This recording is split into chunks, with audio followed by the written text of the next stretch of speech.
Welcome back to the Keefy boxing channel. Assalamu alaikum. Okay, so if this is the first time you guys have landed on this channel, then thank you very much for popping down. Just give me 2 seconds of your time. If you haven't already subscribed, then please go check out my channel. For the last 6 months, I've been posting videos about boxing tips and advice. I've been posting workouts in the gym for you, as well as some motivational messages and some fun videos as well. So I would appreciate it if you go check it out. Just show your love, and I appreciate your support. Check out the videos, and hopefully you will like them, and hopefully you will come back to them as well. Okay, so let's get on with today's video. Okay, now I'm going to talk about how I coach my students, in particular youngsters. Okay, so this video is perfect for any person starting into boxing. Okay, so boxing for beginners, for example, and also it's also helpful for coaches, those guys who are going into coaching and trying to find a way of how to coach youngsters, etc. Now, what I do is I've made a list of 4 things. Okay, the basic stuff in boxing, but I made a list of 4 things and I embed this into my students, especially the youngsters. Okay, now this helps with consistency. Okay, we all know boxing is a very repetitive sport. Okay, so you have to rinse and repeat that cycle again and again and again. Okay, that's the only way things will stick into our brains and become part of our second nature of boxing, for example. Okay, so that skill is really mastered and perfected through the repeat and rinse cycle. Okay, so I have 4 things that I tell my students to do. They have to demonstrate this, whether they are shadow boxing, whether they are on the bag, and whether they are sparring. Okay, it's 4 things that are essential to boxing. Okay, now I keep repeating this, I keep mentioning this every week, so it sticks in their head. I often ask them to remind me what they are. Okay, now the 4 things are, and then I'll break them down. First and foremost, okay, you have to have your stance and guard.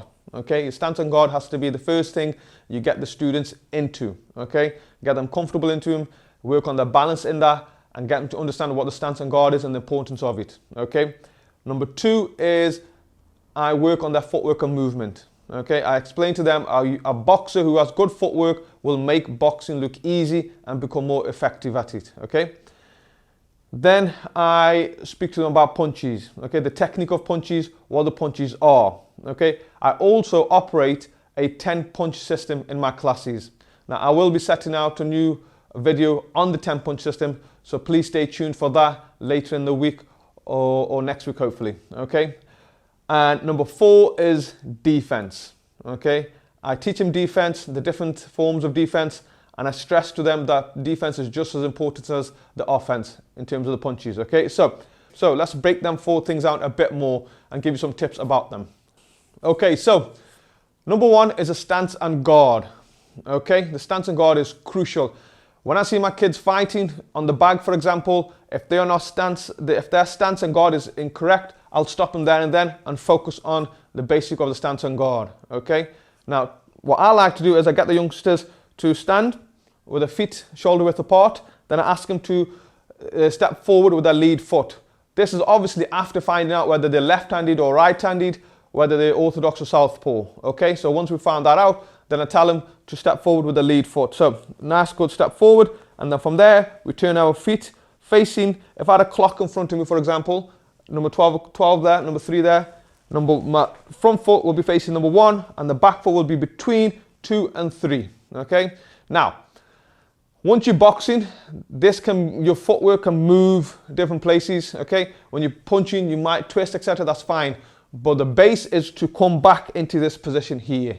Okay, so whether they move, they have to understand that the base, the returning base, is this here. This is the foundation to boxing. Okay, so once you got the footwork in position, then I tell them the importance of having a gap between the 2 legs. Okay, I do not want the students to have one leg behind it that you can't see it and you're like on a bit of a skateboard, for example. Okay, so I get them to understand the connection between the front toe and the back heel, and there has to be a gap between them. Okay, so they have to see with that partner whether they can see that gap between them.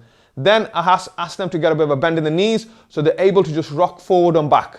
Okay, so they'll be able to have that little movement in their knees, nice and comfortable. Okay, from there I get them to lift their hands up into that guard position, elbows tucked in.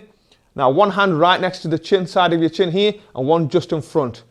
Now, I don't ask them to put them both on the chin. I ask the front hand to actually be just a bit out a bit, okay? And there, I ask them to, instead of being front on, to side on. I get them to understand that the same guard here will show a lot of front, okay? But if I just twist my body, then that gap shortens, okay? So I get them to have this guard, and I get them to just rock forward and back, okay? I get them to understand that's the stance and guard. That's the first thing you do before you even throw any punches, okay? And all the punches come from that guard, and then you return back to that guard, okay? Then I move on to number 2, which is the footwork and movement, okay? Now here, I want them to really move well. I want them to have a good balance. And again, I want them to have a good foundation when it comes to their boxing stance. Okay, so I get them to go in the boxing stance.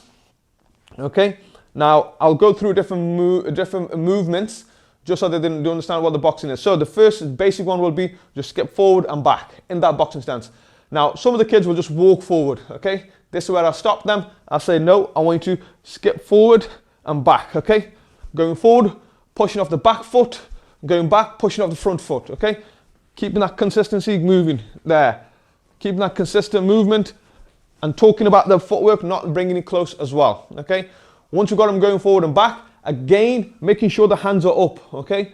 If I see them dropping the hands and they're moving, I'll tell them to get the hands back up, okay? So important to move with the hands up here, back and forward, okay? So it's perfect for beginners, get into boxing to master this before you even start throwing any punches, and as well as while you're throwing punches, making sure this is solid. Okay, so from there, I'd get them to just standing in the boxing stance, moving back and forward, and step forward and back, step back and forward, okay?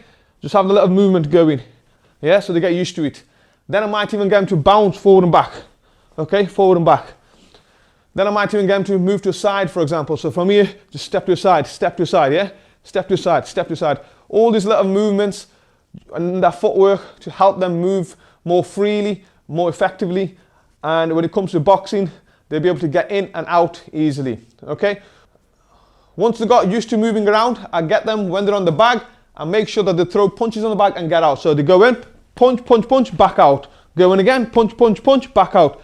And then sometimes I get them to move around, sidestepping around, so they get used to it, okay? So they get used to the different kind of footwork and movement, okay? So that is having a stance and guard, working on the footwork and movement. Number 3, I teach them the basic punches in boxing, okay? I operate on a 10-punch system, okay? I work on the first 6 punches. Once they got the hang of that, then I teach them what the 7, 8, 9, and 10 are, okay? For this part, I will be doing a more in-depth video about my 10-punch system, followed up with combinations, and when I teach the kids, I throw a set of numbers at them. For example, 1, 2, 3. They know exactly what the combination is. Okay? It helps the kids to work with this pattern, and it's easily adopted and it's easily done by them as well. So I don't need to stand there and say left, right, left hook. Okay? Because if I say that to a southpaw person, he'll be throwing it with the backhand first. Okay? Whereas if I say 1, 2, 3 for both of them, they will both throw the lead hand, the backhand, and the lead hand hook. Okay? So it's just making things easier for them to understand. Okay, so with the punches, then I explain to them that I want all the punches come from their guard, okay? We work on tips like, for example, from the guard out and back, okay? Not dropping it and punching, or not punching and dropping it. Making sure the elbows aren't flared out, okay? So I'll even stand there with my arm out and say, right, you have to throw your punch without touching my arm. So the students will be standing there and the arm is around here, and then they'll throw a punch nice and straight rather than hitting my arm and punching, okay? I go through the technique of each punch, the straight punch, the hook, the uppercut, okay? So for the 10-punch system, please stay in touch to the channel. It'll be out soon. Now, number 4 is the defense, okay?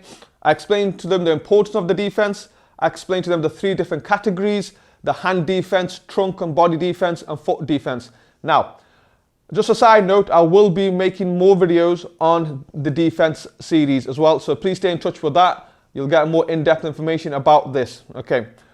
But for now, for this list of 4 things, I express the importance of defense, of hitting and not being hit in boxing, okay? So within the 3 categories, I teach them all the defenses. So for example, in the hand defense, I teach them what a paddy is, what a hand block is, what an arm block is, what the elbow blocks are, okay? We teach them in partner work, and then when it comes to sparring, they can adopt it and implement it in sparring as well, okay? Now, whenever, for example, if there's shadowboxing and I'm looking at the students, and I'll ask them, who has done the defense? Or who hasn't, okay? And why not? Let's go, start practicing defense. And I also get them to really visualize when they're in shadowboxing that they are sparring somebody. So when the person throws a punch, the arm block, okay? The parry, etc. So it's just that repeat and rinse cycle. We do it on a consistent basis, okay? So let me recap them 4 things. Stance and guard, the first and foremost. Footwork and movement, getting them to move around freely, getting to learn what the punches are, and then getting to understand what the defense is, okay? That's a list of 4 things that I ask them to demonstrate to me at all times during boxing, and we just keep repeating it until they master it, okay? I hope this video helped you guys. Any comments, please leave behind. Any questions, leave behind. And again, just stay tuned for my 10-punch system, and also the series on defense, hand defense, body and trunk defense, and foot defenses. And I hope these videos help you guys out in your boxing. And any comments, any feedback, leave behind. Till next time, guys, I'll see you soon. Assalamu alaikum.